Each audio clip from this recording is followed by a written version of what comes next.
ओम शांति। ओम शांति। आज 21 तारीख के मीठे बाबा के महावाक्य हैं। आज बाबा बोले, मीठे बच्चे, पावन बनने का एकमात्र उपाय है बाप की याद की मेहनत ही अंत में काम आएगी। बाबा बोले, इस समय तुम जो मेहनत कर लोगे वही तुम्हें आगे चल के काम आएगी। प्रश्न बाबा ने पूछा, संगम पर कौन सा तिलक दो तो स्वर्ग की राजाई का तिलक मिल जाएगा? तो आंसर है, संगम पर यही तिलक दो कि हम आत्मा बिंदी हैं, हम शरीर नहीं हैं। बार बार ये अभ्यास करो, हम मस्तक के बीच में बैठे हैं, अंदर में यही घोटते रहो, यानी यही चलता रहे, हम आत्मा हैं, हमें बाबा से वर्षा लेना है। बाबा भी बिंदी है, हम भी बिंदी हैं। इस तिलक से स्वर्ग की राजाई का तिलक प्राप्त होगा। जिसको जितना ही अच्छा अभ्यास होगा, बाबा कहते हैं, मैं गारंटी करता हूँ, तुम याद तो करो, आधा कल्प के लिए रोने से छूट जाएंगे।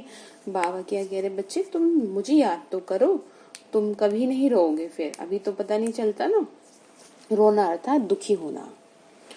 ओम शांति। ये फुरना चाहिए, फुरना मतलब फिक्र चाहिए कि मुझे आत्मा को बाप को याद जरूर करना है। जैसे और कामों की फिक्र रहती है ना, ऐसे ये फिक्र रहे, मुझे सारे दिन में जो बाबा ने हमें नियम बना के दिए हैं उसको पूरा करके ही सोना है। ठीक है, सोमान का अभ्यास हो या सुदर्शन चक्र हो या वाइब्रेशन देना हो, ये फिक्र रहे, तब पावन बन सकते हैं। मेहनत जो कुछ है वो यही है। जो मेहनत बच्चों से पहुंचती नहीं है, बाबा ने क्या कहा, ये जो मेहनत है यही नहीं तुम कर पाते।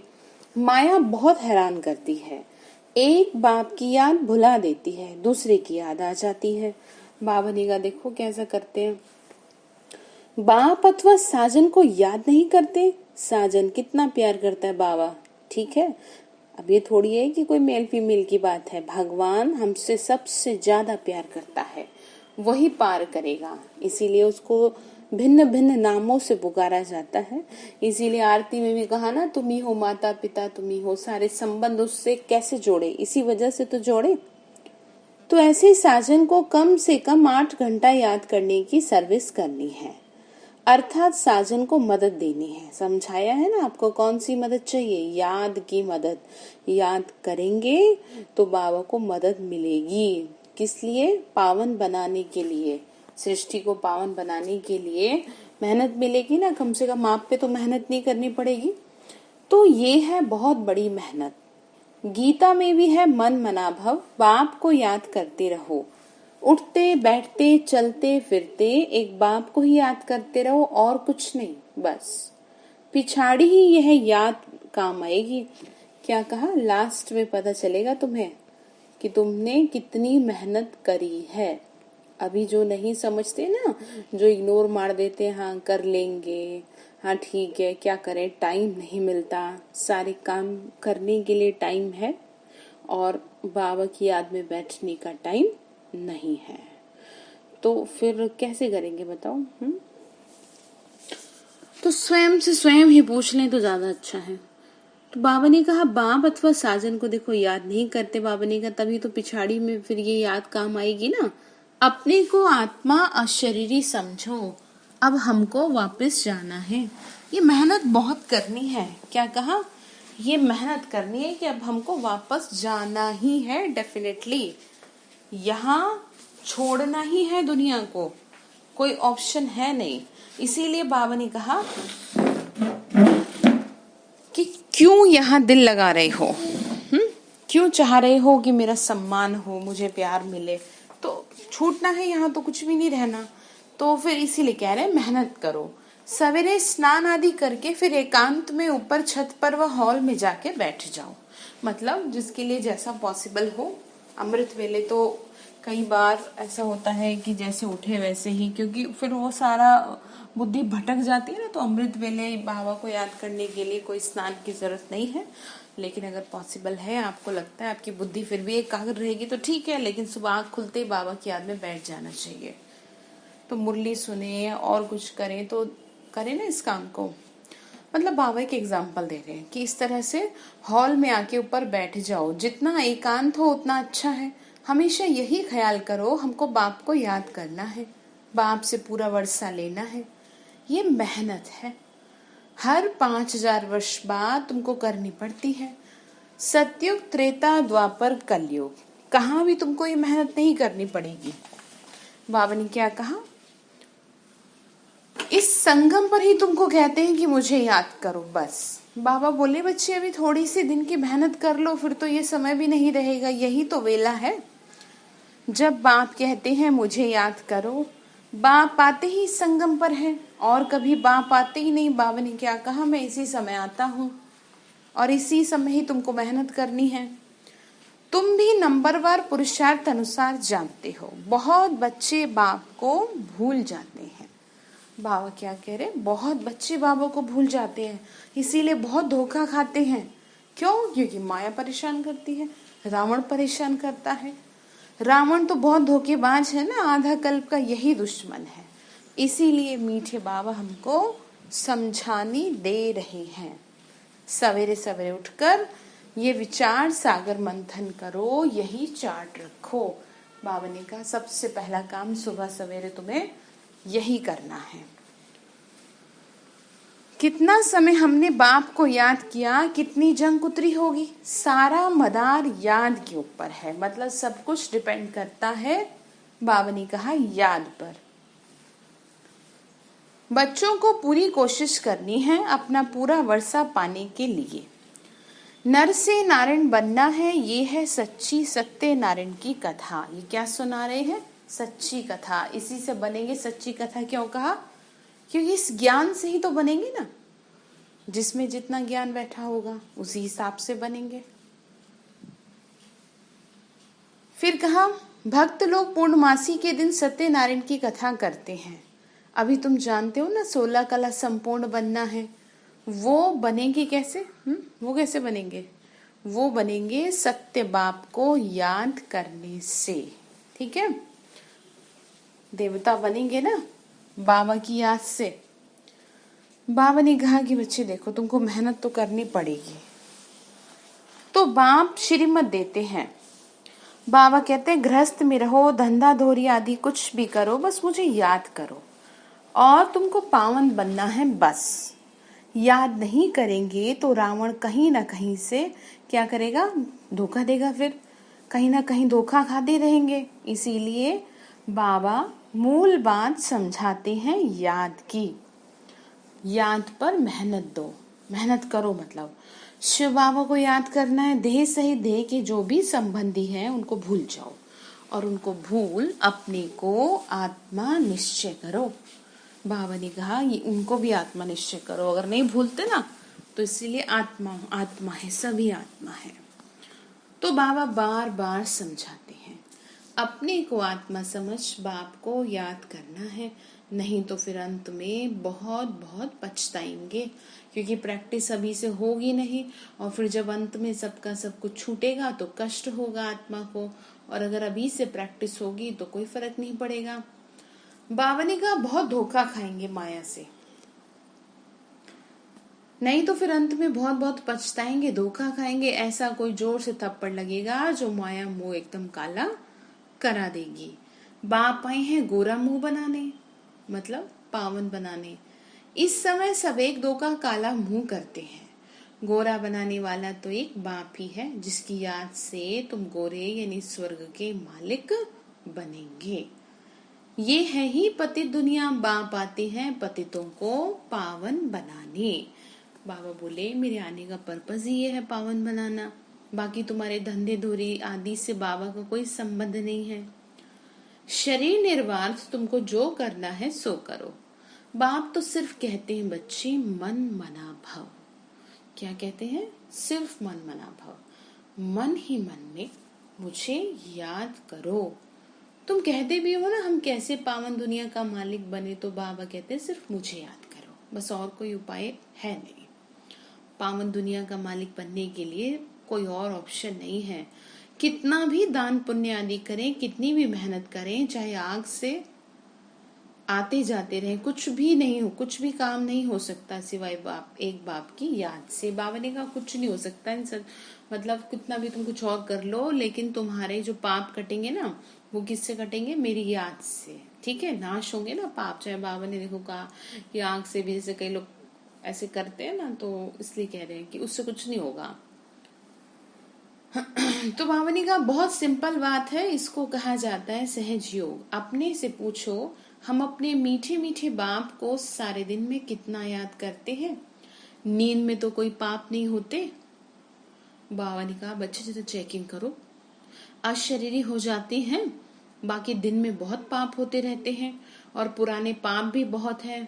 बाबा ने कहा पीछे के बहुत, और वैसे भी कर लेते हो, तो मेहनत कितनी करनी है सोचो याद की। ऐसे तो नहीं जैसे आप सोचो कि आप कुछ करते ही नहीं, पाप बहुत कुछ गलतियां हो रही हैं अभी भी, तो बहुत मेहनत की जरूरत है। ये आते हो तो ये मेहनत करनी है ना, बाहर के वाहियात संकल्पों को उड़ा दो। भगवान के घर में बैठे हैं तो कुछ भी व्यर्थ चल ना जाए, नहीं तो वायुमंडल खराब कर देते हैं। घर की खेती बाड़ी के ख्यालात चलते रहेंगे बाबा की याद में बैठ के, कभी बच्चे याद पड़ेंगे, कभी गुरु की याद आएगी, संकल्प चलते रहेंगे तो क्या होगा? वायुमंडल खराब, व्यर्थ के संकल्प है ना। जैसे कि भोजन बनाते समय कई बार दिमाग कहीं और होता है, तो यही नहीं ध्यान रहता कि नमक डाला या नहीं डाला, तो हो गया खराब सब कुछ। तो इसी तरह बाबा ने कहा तुम मेरे याद में बैठे, तुम्हें कुछ कुछ और याद आ रहा है, तो तुम तो खराब करोगे वातावरण।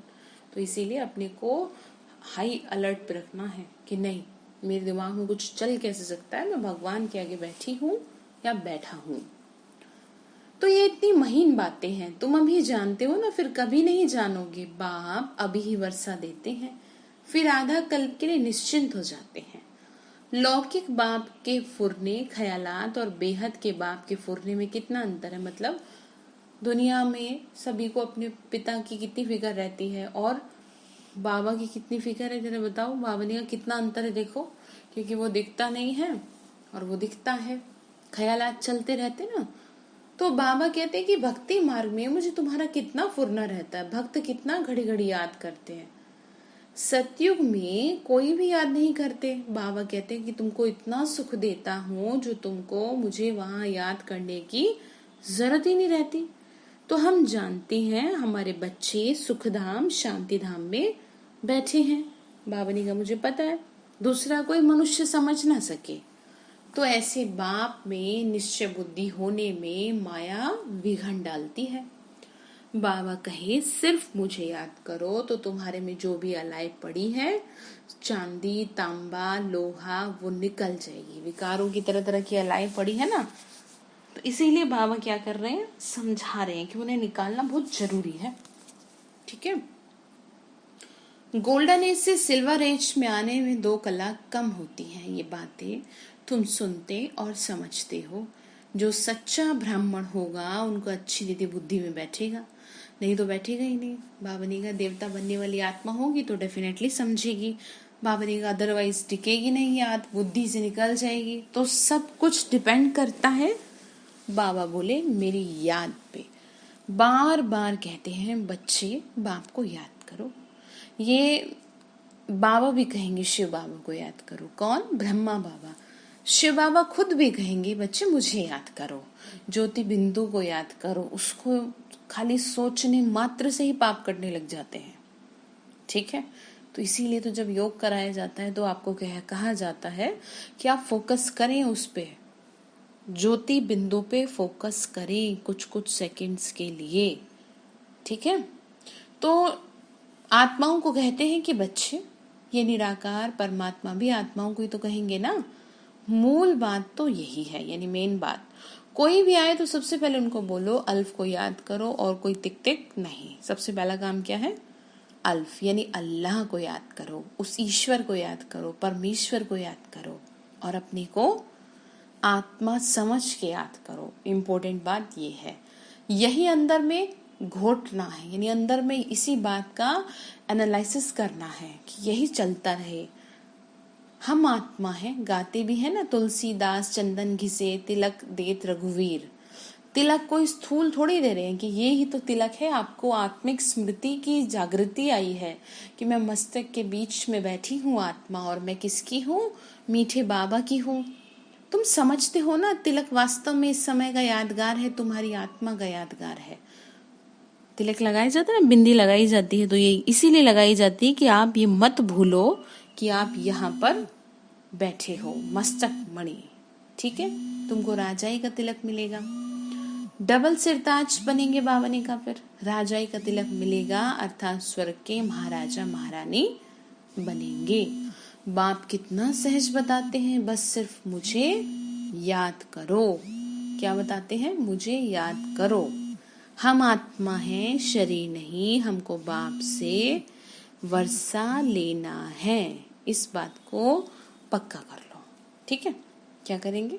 बाप से वर्षा लेना है। ये अच्छी तरह बुद्धि में बैठ जाए कि मुझे अपना जीवन सुंदर बनाना है। ठीक है, फिर बाबा ने कहा, देखो तुम जानते हो ना, हम आत्मा बिंदी मिसल है और बाबा भी बिंदी है। बाबा ज्ञान का सागर है, सुख का सागर है। वो हमको वरदान देते हैं, इनके बाजू में आके बैठते हैं। किसके? ब्रह्मा बाबा के। गुरु अपनी शिष्य को बाजू में बिठाए सिखाते हैं, ये भी बाजू में बैठे हैं, यानी ब्रह्मा बाबा के बाजू में। बच्चों को सिर्फ कहते हैं अपने को आत्मा समझो, यानी शिव बाबा सहारा लेते हैं ना ब्रह्मा बाबा का, और ये पाठ पढ़ाते हैं कि तुम आत्मा हो, बस मुझे याद करो। मुरली में जरा नोट करें कितनी बार बाबा ने ये बात कही आज। सतयुग में भी तुम अपने को आत्मा समझते हो, परंतु बाप को नहीं जानते हो। हम आत्मा शरीर छोड़ते हैं, फिर दूसरा लेना है।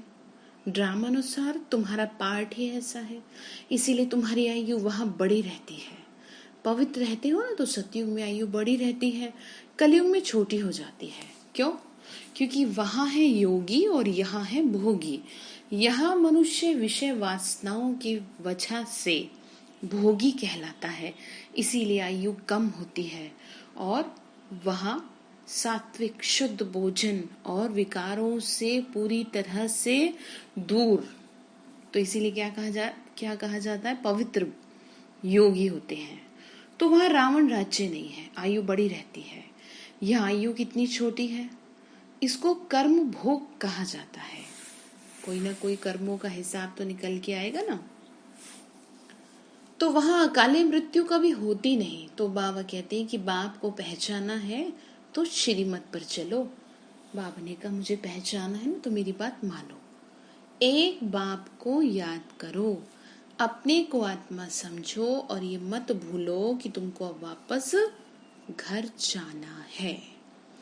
ये शरीर छोड़ना है, बाकी टाइम सर्विस में लगाना है, बस ये ध्यान रहे। ठीक है,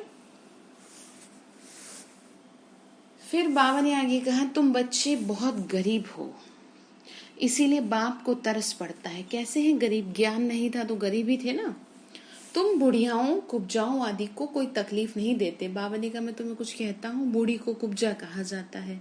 बुढ़ियाओं को समझाया जाता है कि बस याद करो। तुमसे कोई पूछे कहाँ जाती हो, बोलो गीता पाठशाला में जाते हैं। यहाँ तो वो कृष्ण की आत्मा 84 जन्म ले अभी बाप से ज्ञान ले रही है। ऐसे मतलब बता सकते हो कि हम वहां जाते हैं जहां पर ये बताई गई है बात। ठीक है, मतलब ब्रह्मा बाबा ज्ञान ले रहे हैं शिव बाबा से, और हम फिर ब्रह्मा बाबा से ज्ञान लिए, तो देने वाला तो शिव बाबा ही है ना। अच्छा, बच्चे प्रदर्शनी आदि पर कितना खर्चा करते हैं, लिखते भी हैं फलाना अच्छा प्रभावित हुआ, परंतु बाबा कहते हैं एक भी ऐसे नहीं लिखता कि बरोबर इस समय बेहद का बाप इस ब्रह्मा तन में आया हुआ है, उससे ही स्वर्ग का वर्षा मिल सकता है। बाबा ने कहा, ऐसे तो बताओ। तो बाबा समझ जाते हैं कि एक को भी निश्चय नहीं है कि जो इस तरह से बताए, अच्छी तरह एक्सप्लेन करे, सिर्फ प्रभावित होते हैं। बाबा ने जो सेवा हो रही है सिर्फ प्रभावित होने वाली हो रही है। ठीक है, तो इस तरह से जो बोले तो समझेंगे ना कि हाँ भाई पहचान लिया है। किसको? भगवान को। ज्ञान बहुत अच्छा है, ये सीढ़ी ठीक रीति से दिखाई भी है, परंतु खुद योग में रहे तमो प्रधान से सतो प्रधान बने वह नहीं करते। बाबा ने कहा जो करना चाहिए वो करते नहीं, सिर्फ कहते हैं समझानी बहुत अच्छी आते हैं लोग, ऐसे कहते हैं परमात्मा से वर्षा पाने की, लेकिन ज्ञान योग नहीं करते अच्छी तरह। तो बाबा ने कहा कैसे आवाज बुलंद होगा। फिर कह रहे हैं परंतु खुद पाए वह नहीं है, मतलब परमात्मा से वर्षा मिले खुद को, इस बात की मेहनत करके राजी नहीं है। बस ज्ञान तो अच्छा है ही, ऐसे कहते हैं। फिर कुछ भी पुरुषार्थ नहीं करते, प्रजा ढेर बनेगी, बाकी राजा बने वह जो मेहनत करे। हर एक अपने दिल से पूछो हम कहाँ तक बाबा की याद में हर्षित रहते हैं। हम फिर सुदेवता बनेंगे, फिर से बनेंगे ना, ऐसे ऐसे अपने साथ एकांत में बैठ बातें करो।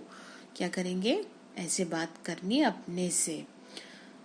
ट्राई करके देखो, कोशिश तो करो। बाप को याद करते रहो तो बाबा गारंटी देते हैं तुम आधा कल्प कभी रोएंगे नहीं। बाबा ने कहा मुझे याद तो करो तुम। अभी तुम कहते हो ना बाबा हमको रावण पर माया जीत पहना, बाबा हमको जीत पहनाते हैं माया पर, यानी रावण पर।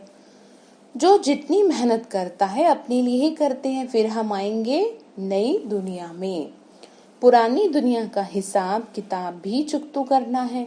बाबा ने कहा नई दुनिया में जाने से पहले इस दुनिया का हिसाब पूरा करो, जबकि तुमको तमो प्रधान से सतो प्रधान बनना है। पावन बनने की युक्ति भी बताते हैं, ये है कयामत का समय, सबका विनाश होना है, नई दुनिया की स्थापना होनी है। तुम जानते हो हम इस मृत्यु लोक में ये शरीर छोड़ नई दुनिया यानी अमर लोक में आएंगे। हम पढ़ते ही हैं नई दुनिया के लिए, ऐसी कोई पाठशाला नहीं है। बाबा ने कहा ऐसी कोई पाठशाला नहीं है जहाँ से पढ़ाता हो कोई, जहाँ भविष्य के लिए पढ़ाते हो। हाँ, जो बहुत दान पुण्य करते हैं ना तो राजा के पास जन्म तो ले लेते हैं अच्छे घर में, लेकिन 21 जन्मों का सुख थोड़ी कोई देता है। तो गोल्डन स्पून इन माउथ कहा जाता है, सतयुग में तुमको मिलता है। कलयुग में भी जो राजाओं के पास जन्म लेते हैं उनको भी मिलता है। फिर भी यहाँ तो अनेक प्रकार के दुख रहते हैं। बाबा ने कहा भले ही राजा के पास जन्म ले, दुख तो फिर भी है ना कलयुग में। तो तुमको तो भविष्य 21 जन्मों के लिए कोई दुख ही नहीं होगा। बाबा इसलिए समझा रहे हैं कि मुझे याद करो, कभी बीमार नहीं पड़ेंगे, गोल्डन स्पून इन स्वर्ग होगा। यहाँ है अल्पकाल के लिए राजाई और वहां के लिए मिलेगी 21 जन्मों के लिए। यहाँ तो क्षण भंगुर की है ना, बाबा ने कहा वहां तो 21 जन्मों की है। तो बुद्धि से अच्छी रीति काम लेना है, सही से वेस्ट नहीं करना, बुद्धि को फिर समझाना है। ऐसी नहीं कि भक्ति मार्ग में राजा नहीं बन सकते। कोई कॉलेज अथवा हॉस्पिटल बनाते हैं तो उसको एवजा मिलता है, अच्छी धनवान आत्माएं होती हैं। हॉस्पिटल बनाते हैं तो तंदुरुस्ती रहेगी, जैसे कई देखो बूढ़ों को भी कोई बीमारी नहीं होती, कईयों को जवानों को भयंकर बीमारी होती है। तो कहीं ना कहीं पीछे का हिसाब है कर्मों का, इसीलिए बावनी का मिलता तो है, लेकिन क्षण भंगुर का मिलता है। तो कहते हैं ना इनको सारी आयु बुखार ही नहीं हुआ तो आयु बड़ी होती है। बहुत दान आदि किया, हॉस्पिटल आदि बनाते हैं तब आयु बढ़ती है। कुछ तो करना पड़ेगा ना। तो यहाँ तो योग से तुम एवर हेल्दी वेल्दी बनते हो।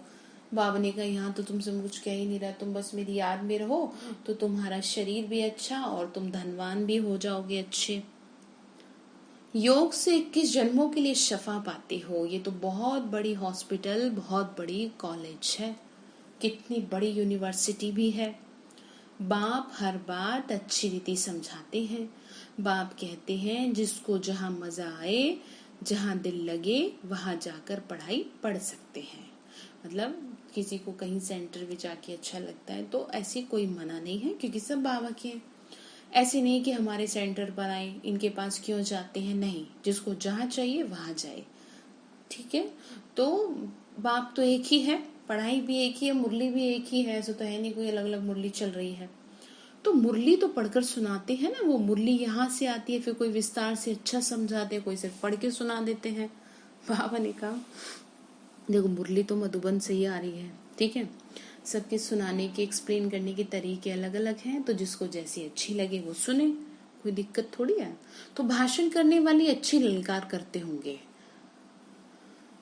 कहाँ भी भाषण हो पहले पहले बताओ। शिव बाबा कहते हैं अपने को आत्मा समझ बाप को याद करो तो तुम्हारे विकर्म विनाश होंगे और तुम पावन बन पावन दुनिया का मालिक बन जाएंगे। तो कितना सहज समझाते हैं।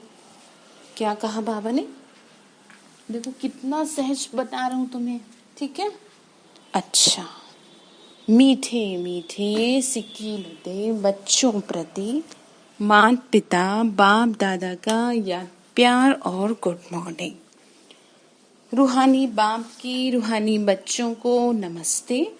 रूहानी हम बच्चों की रूहानी माता पिता बाप दादा को नमस्ते। नमस्ते बाबा, नमस्ते। शुक्रिया बाबा, शुक्रिया।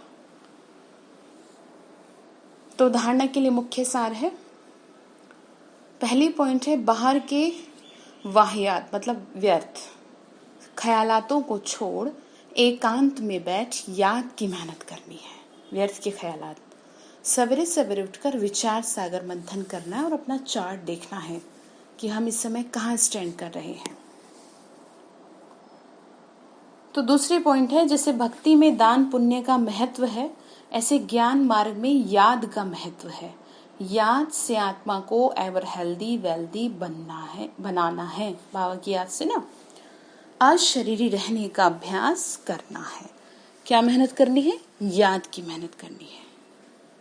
वरदान दिया बाबा ने, वाचा द्वारा ज्ञान रत्नों का दान करने वाले मास्टर नॉलेजफुल भव। वाचा द्वारा, शब्दों द्वारा मतलब जो वाचा द्वारा ज्ञान रत्नों का दान करते हैं उन्हें मास्टर नॉलेजफुल का वरदान प्राप्त होता है। उनके एक एक शब्द की बहुत वैल्यू होती है।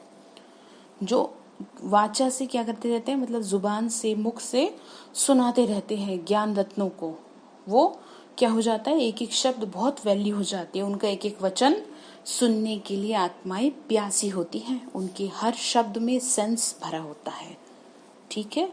तो शब्दों से क्या निकले, सिर्फ ज्ञान निकले, रतन निकले। ऐसे नहीं कि बोलते ही रहे बस, गिने चुने शब्द हों, तभी तो होगी ना ये सेवा। उन्हें विशेष खुशी की प्राप्ति होती है, उनके पास खजाना भरपूर रहता है, इसीलिए वो सदा संतुष्ट और हर्षित रहते हैं। उनके बोल प्रभावशाली होते हैं। वाणी का दान करने से वाणी में बहुत गुण आ जाते हैं, ठीक। तो समझ में आया। तो स्लोगन है, स्वराज्य के मालिक बनो तो संपूर्ण वर्षे का अधिकार मिल जाएगा। यानी खुद के मालिक, स्वराज्य, स्व पे राज करना सीखो। तो आज बाबा ने होमवर्क दिया, अपना क्या करेंगे, चार्ट देखेंगे, क्या करते हैं हम सुबह से लेकर रात तक, क्या जितना बाबा ने कहा उतना कर रहे हैं, ठीक है। अच्छा, ओम शांति।